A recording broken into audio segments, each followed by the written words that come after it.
Assalamualaikum, salam sehat dan salam sejahtera. Masih seputar ilmu kedokteran, khususnya masalah ilmu faal atau fisiologi. Bersama saya Dr. Labib. Kali ini kita akan membahas persoalan masalah hiperglikemia atau diabetes yang sering disebut ya. Tentunya untuk menjaga kesehatan ya di masyarakat kita harus memperhatikan pola makan minum kita, pola aktivitas kita. Jangan begadang, ya tahu kondisi kita secara mental dan fisik, serta memperhatikan kalau ada riwayat keluarga yang diabetes, kita harus lebih aware seperti itu. Baik, saya akan memulainya dengan patogenesis atau patofisiologi dari hiperglikemia ya. Jadi secara garis besar patogenesis hiperglikemia disebabkan oleh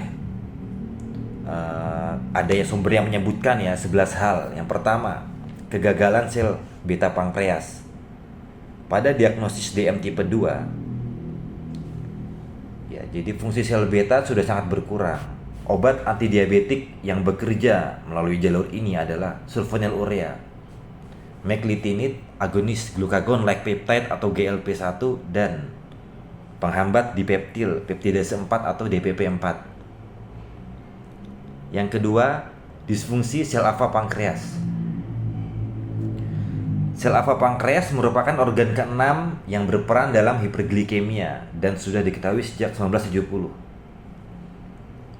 Sel alfa berfungsi pada sintesis glukagon yang dalam keadaan puasa kadarnya di dalam plasma akan meningkat. Peningkatan ini menyebabkan produksi glukosa hati atau hepatic glucose production dalam keadaan basal meningkat secara bermakna dibanding individu yang normal. Obat yang menghambat sekresi glukagon atau menghambat reseptor glukagon meliputi GLP-1 reseptor agonis, penghambat DPP4 dan amilin. Ketiga, sel lemak. Sel lemak yang resisten terhadap efek antilipolisis dari insulin menyebabkan peningkatan proses lipolisis dan kadar asam lemak bebas atau free fatty acid dalam plasma.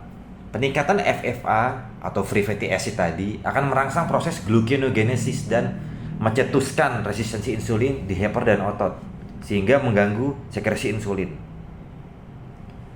Gangguan yang disebabkan oleh FFA ini disebut sebagai lipotoksisitas. Obat yang bekerja di jalur ini adalah thiazolidinedion. 4. Otot. Pada pasien DM tipe 2 didapatkan gangguan kinerja insulin yang multiple di intramyoselular yang diakibatkan oleh gangguan fosforilasi tirosin, sehingga terjadi gangguan transport glukosa dalam sel otot, penurunan sintesis glikogen, dan penurunan oksidasi glukosa.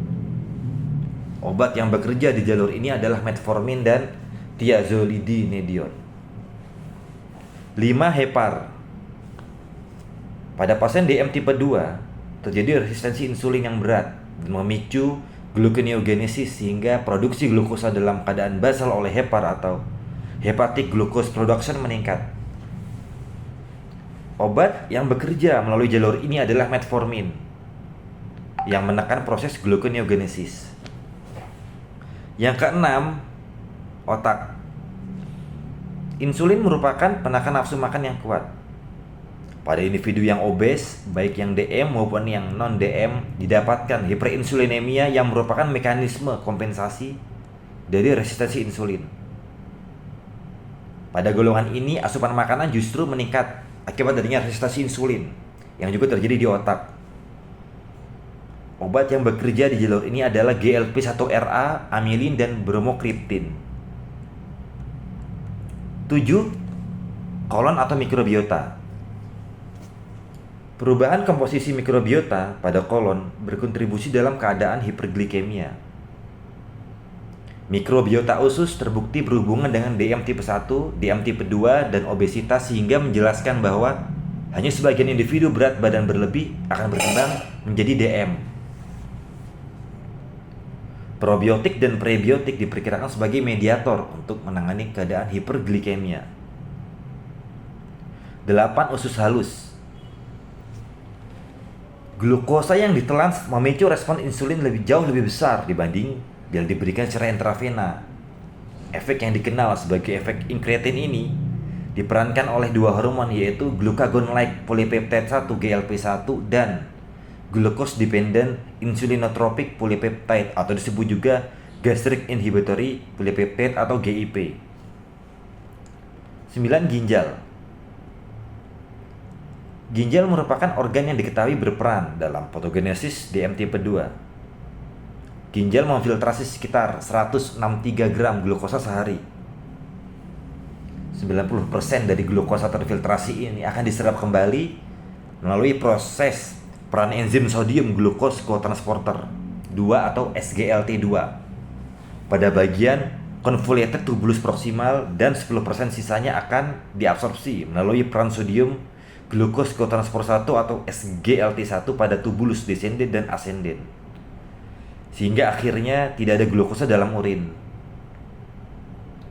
Obat yang bekerja di jalur ini adalah penghambat SGLT2, dapagliflozin, empagliflozin, dan canagliflozin adalah contoh obatnya. 10. Lambung. Penurunan produksi amilin pada diabetes merupakan konsekuensi kerusakan sel beta pankreas. Penurunan kadar amilin menyebabkan percepatan pengosongan lambung dan peningkatan absorpsi glukosa di usus halus, yang berhubungan dengan peningkatan kadar glukosa postprandial. 11. Sistem imun. Terdapat bukti bahwa sitokin menginduksi respon fase akut, disebut sebagai inflamasi derajat rendah. Merupakan bagian dari aktivasi sistem imun bawaan atau innate yang berhubungan erat dengan patogenesis DM tipe 2 dan berkaitan dengan komplikasi seperti dislipidemia dan aterosklerosis. Inflamasi sistemik derajat rendah berperan dalam induksi stres pada endoplasma akibat peningkatan kebutuhan metabolisme untuk insulin. DM tipe 2 ditandai dengan resistensi insulin perifer dan penurunan produksi insulin, disertai dengan inflamasi kronik derajat rendah pada jaringan perifer seperti adiposa, hepar, dan otot. Beberapa dekade terakhir terbukti bahwa adanya hubungan antara obesitas dan resistensi insulin terhadap inflamasi. Hal tersebut menggambarkan peran penting inflamasi terhadap patogenesis DM tipe 2 yang dianggap sebagai kelainan imun atau imun disorder.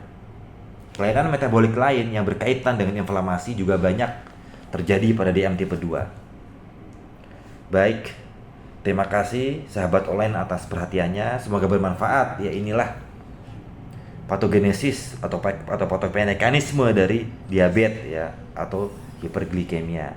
Semoga ya bisa menambah wawasan kita ya, dan tentunya kita semoga diberikan kesehatan, terhindar dari penyakit-penyakit yang berbahaya seperti hiperglikemia ini. Terima kasih, salam sehat semua. Saya izin pamit. Wassalamualaikum warahmatullahi wabarakatuh.